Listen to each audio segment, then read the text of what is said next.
Today we start with the third chapter, that is kingdom planting. Because of this corona pandemic, the board has reduced some portion from the syllabus. In case of this kingdom planting, angiosperm subtopic, which is 3.3b, is omitted from the syllabus. Okay, so let's start with the chapter kingdom planting.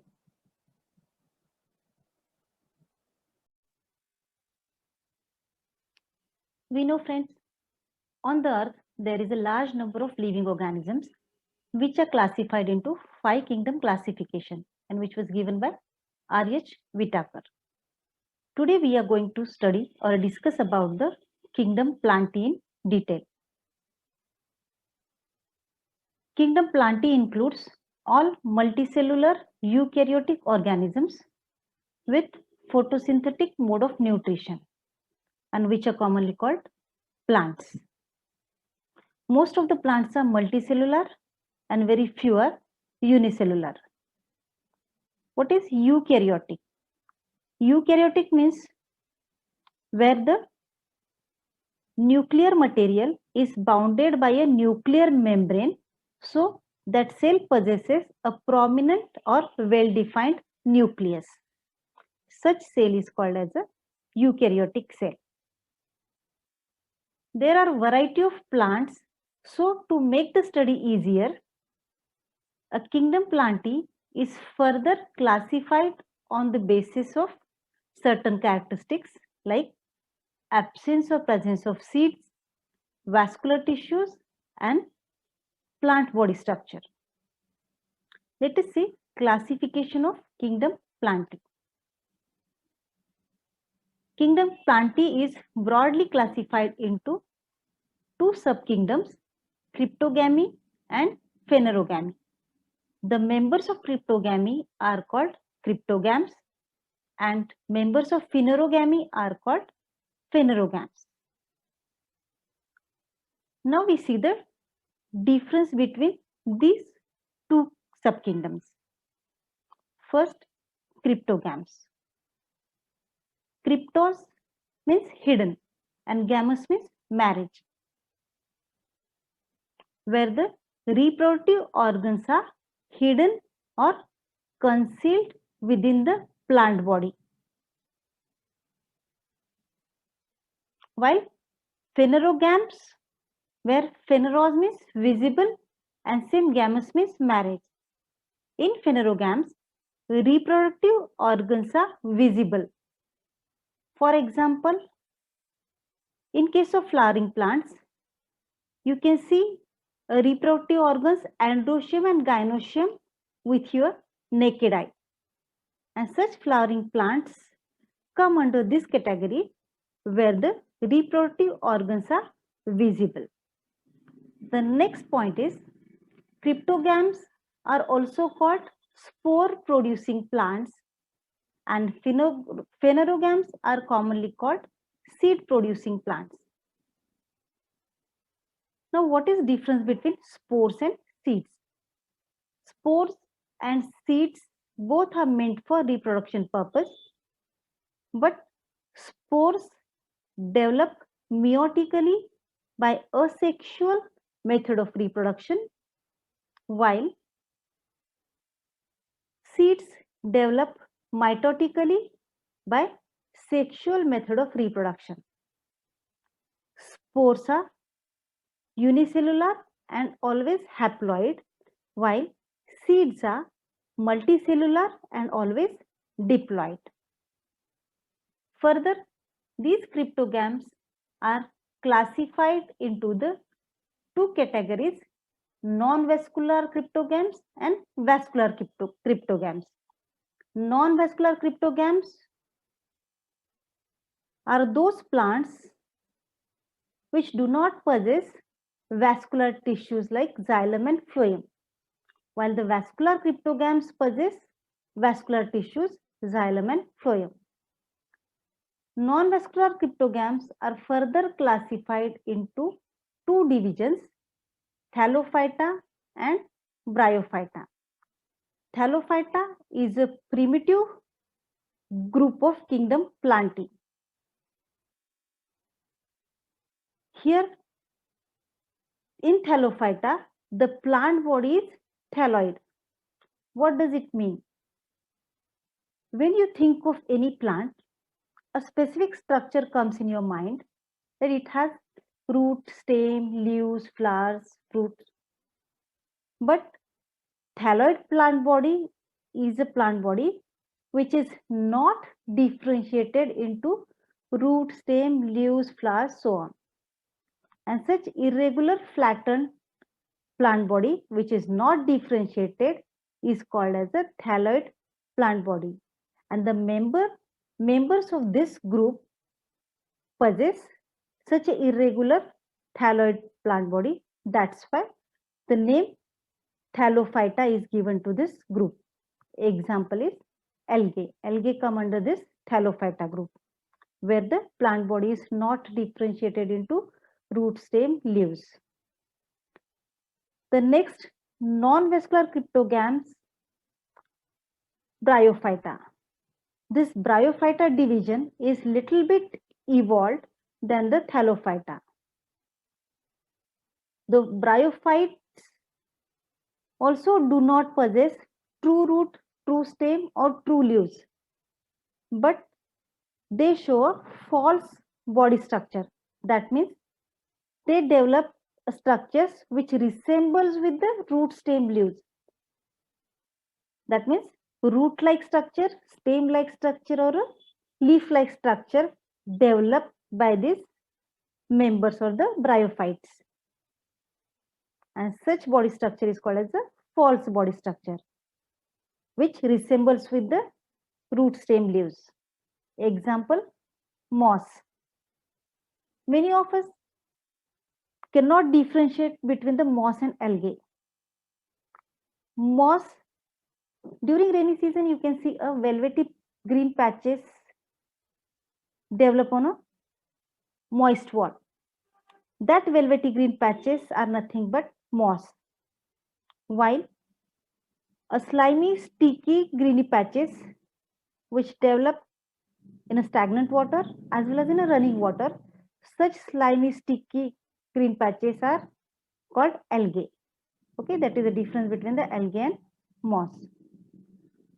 Now the next, vascular cryptogams. There is only one division under this category, that is Pteridophyta.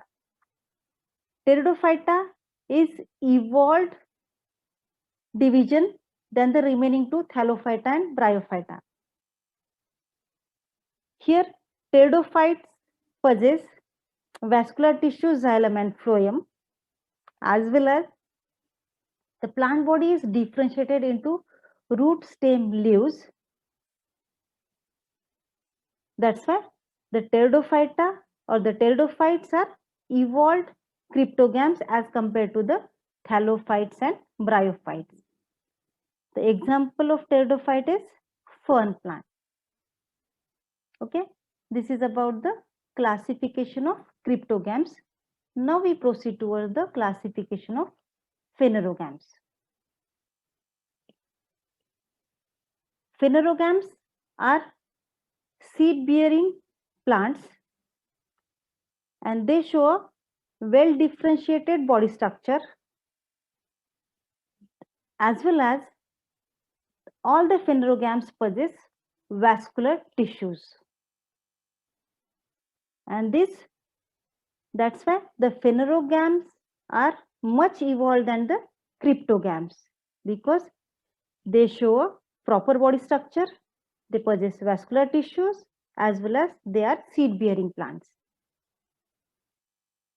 These vascular phanerogams are further divided into the two groups, gymnosperms and angiosperms.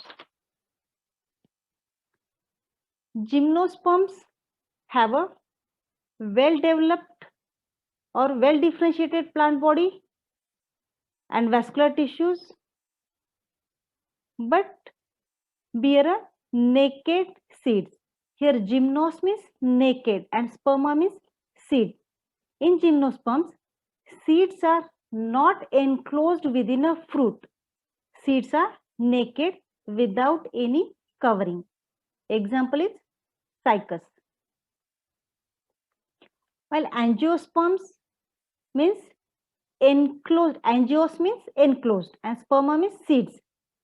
Angiosperms are seed bearing plants with well differentiated plant body, and the seeds are enclosed within the fruit. Okay, and such members are called as the angiosperms. These angiosperms further divided into the two classes, dicotyledony and monocotyledony.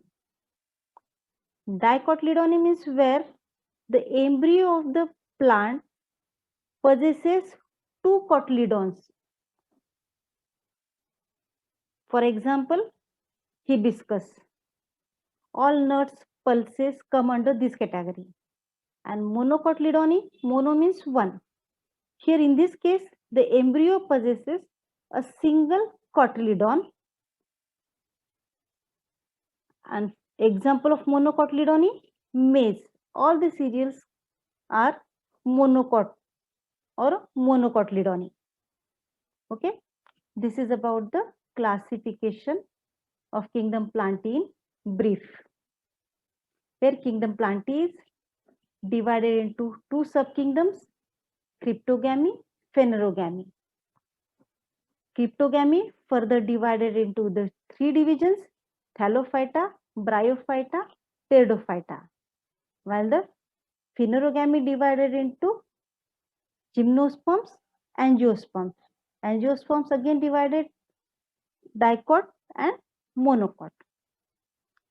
This is the brief idea about the classification of kingdom Plantae. Further, we study all these divisions in detail.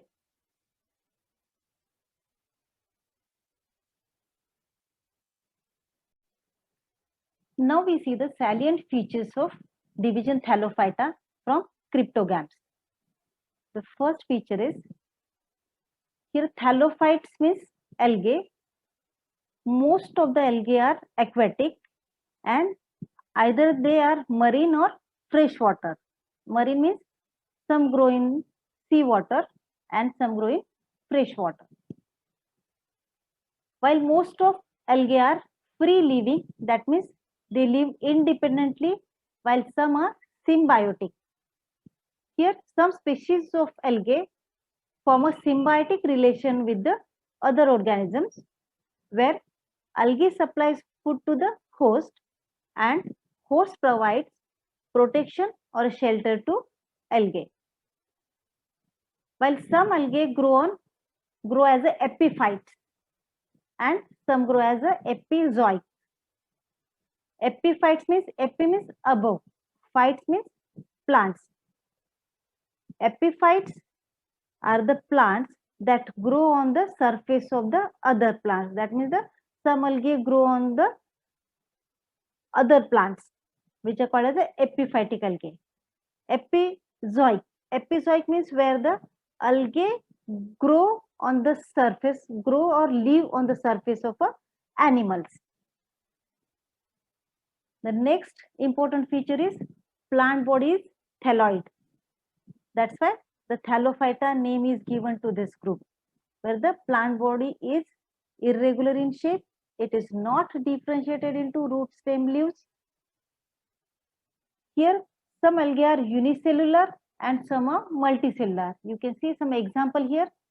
The unicellular alga chlorella, which is a non-motile, and the second picture is of a Chlamydomonas, which is a motile alga. What is this non-motile and motile? If you observe the second picture, you can see here the plant body is unicellular. This Chlamydomonas is a unicellular alga and it has a thread-like appendages developed. These thread-like appendages are called as a flagella, and because of presence of these flagella, the Chlamydomonas can move, so called as a motile, while the chlorella, which is a unicellular type of alga, does not possess such flagella, so cannot move, and that is called as a non-motile unicellular. Example is chlorella. Now we see the multicellular type. Spirogyra is a multicellular type of alga. That means the body is made up of many cells. If you observe this picture, you can see a rod-like structures are there. These rod-like structures are called as the filaments. The Spirogyra is a multicellular, and these rods do not show any branching. That's why Spirogyra is a good example of multicellular unbranched filamentous type. The next one is a Chara. Chara is also a multicellular alga. But if you observe this picture, you can see a rod-like filamentous structures are there. So it is a filamentous alga, but it shows a branching. That's why it is a multicellular branched filamentous. And the next one is Sargassum. Sargassum is also called as a seaweed. It grows in marine water, and if you observe this picture, you can see a large leaf-like structures are there. That's why it is called as a macroscopic, and it is about 60 meter in length. And you can see in this picture there are some balloon-like structures are there. These balloon-like structures stores the air, and which helps this alga in floating. Now the next character is here. The algal cell wall is made up of cellulose or glucose, or sometimes made up of variety of proteins. And in some algae, the cell wall is made up of both carbohydrates as well as or combination of carbohydrates and proteins.